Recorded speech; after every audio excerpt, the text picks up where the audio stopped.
Avis vascular centre మన దేశంలోనే the best varicose vein hospital. నమస్తే అమ్మా. నమస్తే అమ్మా. వర్షాకాలంలో ఎంజాయ్ చేసే పర్సనా మీరు, లేకపోతే వర్షాకాలం అంటే చికాకమ్మా మీకు? ఎంజాయ్ చేయడం అనేది మనసుకు సంబంధించిందమ్మా. చిన్న చినుకులు పడుతున్నా ఎంజాయ్ చేస్తాం, జోరుమైన వాన పడుతున్నా ఎంజాయ్ చేస్తాం. వాన తగ్గి తెల్లని ఎండ వస్తుంది, అది ఇంకా ఎంజాయ్ చేస్తాం. ఎంజాయ్ చేయడం మనసులో ఉండాలి, కానీ ప్రకృతిలో ప్రతి పరిణామాన్ని ఎంజాయ్ చేయొచ్చమ్మా. విపరీత పరిణామాలు కాక సహజంగా వచ్చే పరిణామాలన్నీ ఎంజాయ్ చేస్తాం. ఇప్పుడు జనరల్గా మేమంతా ఇప్పుడు వర్షం పడిందంటే వేడి వేడి బజ్జీలు తింటే బాగుండు అలా అనుకుంటాం కదా. సో మీకేంటి, వాట్ ఈస్ లైక్ మీ నా తెలిసి మంచిగా కిటికీ దగ్గర చిన్నగా సాంగ్స్ పెట్టుకొని పుస్తకాలు చదవటం ఇష్టపడతారు, అలా కాఫీ సిప్ చేస్తూ అట్లా అనిపిస్తుంది నాకు. అవునమ్మా. మీరు ఏం చేస్తారు? మేము కూడా అంతే. వాన పడుతూ ఉంటే చక్కగా వేడివేడిగా టీనో కాఫీనో పెట్టుకుని వాన చినుకులు చూస్తూ ఆ టపటప్ప పడుతున్న శబ్దాలు వింటూ దాంట్లో ఉన్న మ్యూజిక్ని ఎంజాయ్ చేస్తాం. లేదంటే ఇంట్లో మ్యూజిక్ పెట్టుకుంటాం. బాగుంటుంది. ఆ మట్టి వాసన మొదట పడినప్పుడు వాసన వస్తుంది. మొట్టమొదట పడతాయి కదా తొలకరి అంటామే, ఆ తొలకరి వానకి ఎండిపోయినటువంటి మట్టి మీద వాన చినుకులు పడుతూ ఉంటే బెస్ట్. ప్రపంచంలో అన్నింటికన్నా అత్యధికమైనటువంటి ఖరీదు కలిగినటువంటి సెంట్ మట్టి వాసన ఉన్న సెంట్. మీరు చిన్నతనంలో, మీ పిల్లల చిన్నతనంలో మీరు ఎలా ఎంజాయ్ చేసేవారు? ఊర్లో ఉండేవారు కదమ్మా ఎక్కువ శాతం. సో ఆ వర్షాన్ని, ఆ రెయినీ సీజన్ కి వచ్చే ఆ వ్యాధులని, ఆ చిన్న చిన్న జలుబు దగ్గు. వాన వస్తే ఫస్ట్ పాయింట్ ఏంటంటే 5 periods పెట్టేవాళ్ళు మాకు. అంటే 2 పూట్ల కాకుండా పొద్దున 4 పీరియడ్లు, లంచ్ బ్రేక్ లో 5వ పీరియడ్ తీసేసుకుని 5వ పీరియడ్ అయ్యాక ఇంటికి వెళ్ళిపోవచ్చు. ఇంటికి వచ్చేసారు. గమ్మత్తు ఏంటంటే వాళ్ళు వాన పడుతుందని 5 periods పెడితే ఇంటికి వచ్చేప్పటికి వాన తగ్గేది. హాయిగా తగ్గినటువంటి వానలో వెళ్ళి ఆ మొక్కల్లో చూసుకుని ఆ మొక్కలు ఏం చిగురు వచ్చాయో, ఏం మొలకలు వచ్చాయో ఇవన్నీ చూస్తూ ఉంటే భలే ఆనందంగా ఉండేది. అప్పట్లో ఈ చలి గిలి అనే బాధ ఉండేది కాదమ్మా. అంటే మా అంటారు కదా, పిల్లలకిను పీట కొయ్యలకి చలి ఉండదని. చిన్నతనంలో చలి కూడా ఉండేది కాదు, చాలా ఆనందంగా ఉండేది. తొందరగా చీకటి పడేది, హాయిగా వెచ్చగా దుప్పటి కప్పుకొని పడుకోవచ్చు. వేడి వేడిగా అన్నం, ఆవకాయ కానీ గోంగూర పచ్చడి కానీ వేసుకుని తినేసి, వేడి వేడి చారు వేసుకుని తినేసి పడుకున్నాం అనుకో, ఎక్కువసేపు పడుకోవచ్చు. అది వర్షాకాలంలో త్వరగా పడుకుని ఆలస్యంగా లేవచ్చు. ఆలస్యంగా కాదులేండి, మామూలుగా లేవటం. హెల్త్ టిప్స్ ఏం స్పెసిఫిక్ గా మీరేం యూజ్ చేసేవారమ్మా? అంటే అప్పుడు పెద్ద సమస్యలు ఉండేవి కాదమ్మా. ఆరోగ్య సమస్యలు మామూలుగా జలుబు చేసేది అనుకోండి. జలుబు చేస్తే మిరియం గింజ ఉంది కదా, ఆ మిరియాన్ని పిన్కి పెట్టి కుంపటి మీద, అప్పుడు పొయ్యిలు ఉండేవి, కుంపట్లు ఉండేవి, వాటి మీద పెడితే కాలుతుంది మిరియం గింజ. దాని నుంచి ఘాటు పొగొస్తుంది. అది వాసన చూసేవాళ్ళం. ఘాటుగా ఉండేది, ఫ్లెమ్ అంతా కారిపోయేది. తర్వాత ఇంకా లోపల కొంచెం జలుబులా గొంతు బాగా లేదంటే 4 మిరియాలు, ఇంత పటికి బెల్లం తీసుకుని, మిరియాలేమో ఒకసారి పంటితో ఇలా కొరికితే పూర్తిగా నవలకూడదు, కొరికేసి ఈ పటికి బెల్లం ముక్క మిరియాలు కలిసి బొగ్గన పెట్టుకుని పడుకునేవాళ్ళం. నెమ్మదిగా ఈ మిరియాల కారమును ఈ పటికి బెల్లం తీపి అలా గొంతులోకి వస్తూ ఉండేవి. అంతే, ఎక్కువగా అంతే. ఇంతకన్నా ఎక్కువగానే అయినట్టయితే హోమియో మందులు ఉండేవి, మా తాతగారు వాడేవారు. హోమియో మందులు ఏదో ఒకటి వేసేవారు, అంతే.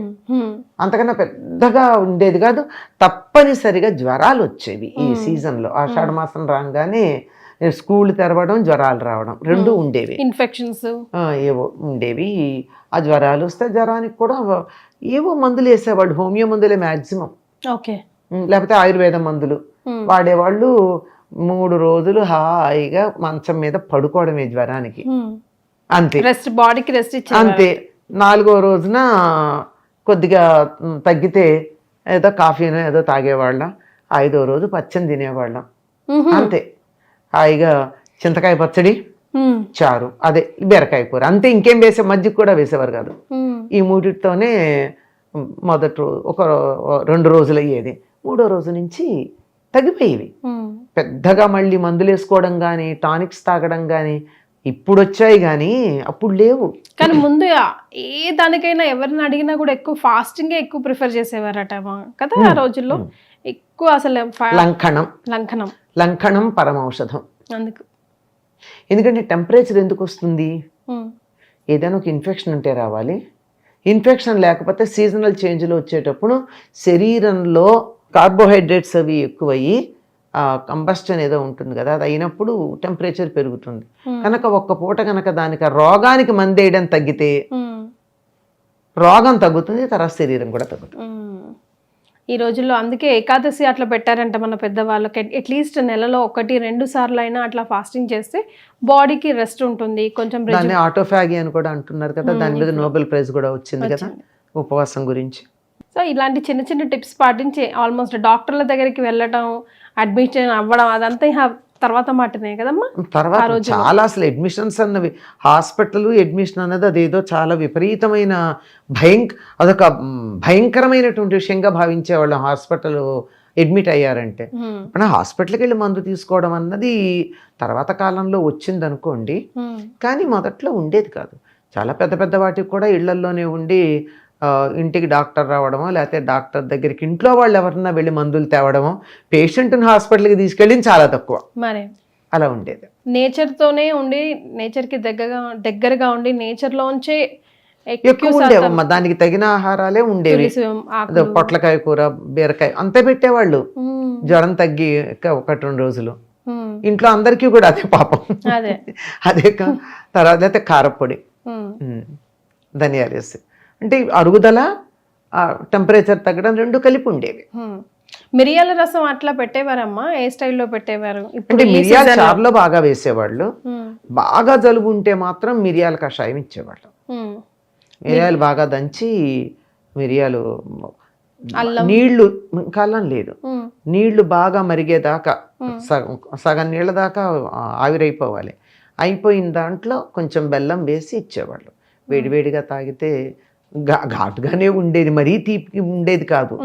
ఇస్తే దాంతో కొద్దిగా అనుకుంటూ కాస్త తాగేవాళ్ళం. 2 రోజులు మిరియాల కషాయం తాగిన, ఆ మిరియాల కషాయంలో కొద్దిగా తులసాకులు కూడా వేసిన చాలా బాగుండేది. లేదంటే ఇంకా బాగా జ్వరం ఎక్కువగా ఉన్నట్టయితే 2 రోజులకు తగ్గలేదు. ఇప్పుడు మామూలుగా చాలా జ్వరం ఉంటుంది, థర్మామీటర్ ఉంటే 102, 103 అట్లా చూసేవాళ్ళు. అందరి ఇళ్లలో థర్మామీటర్లు కూడా ఉండవు కదా. అట్లాంటప్పుడు తగ్గిందో లేదో అలా పల్స్ పట్టుకు చూడడం, చేయి పట్టుకు చూడడం తెలుస్తుందిగా. తగ్గకపోతే ధనియాలు, జీలకర్ర, మిరియాలు కలిపి దంచి దాన్ని కషాయం చేసి ఇచ్చేవాళ్ళు. దాంతో ఇంకా లోపల ఏదన్నా ఇతరమైనటువంటి తేడాలు ఉంటే కూడా పోయేవి.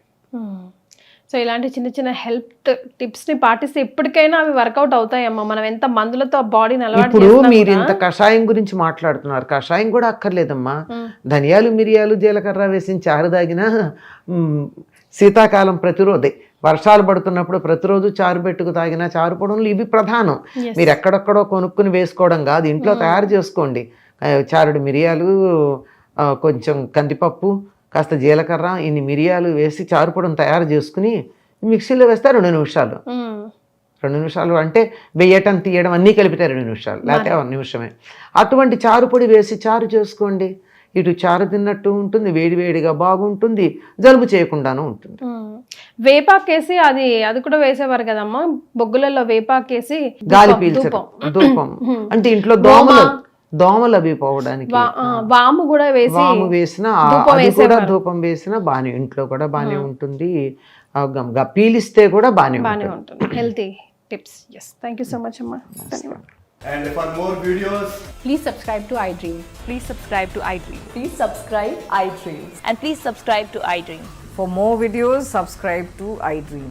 please like, share and subscribe to the channel. Congratulations, iDream.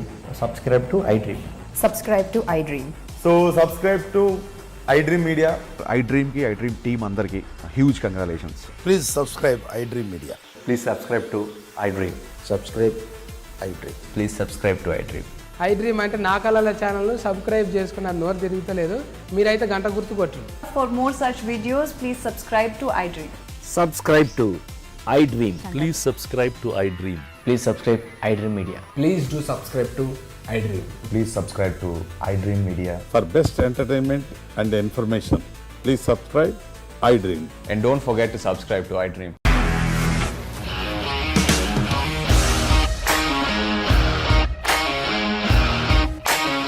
ఇండస్ట్రీలో కమిట్మెంట్ ఇష్యూస్ వస్తే నీకు కూడా వచ్చినట్టు. మార్నింగ్ తీసుకెళ్ళాలంటే కొట్టి పడేస్తారు.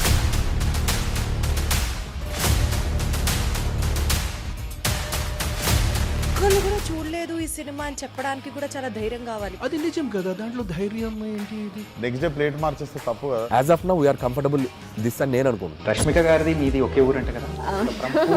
నీకు కోపం వచ్చిందంటే బాగా తిట్టేత్తరా? తిట్టేద్దామండి. నిజంగా గేమ్ ని ఎలా చేంజ్ చేయగలిగారు? ఏపీఎస్ఎఫ్సి వాళ్ళకి 6 నెలల్లో నేను 6 లక్షలు కట్టా. బిజినెస్ చేయాలనుకుంటే it is as difficult as riding a tiger.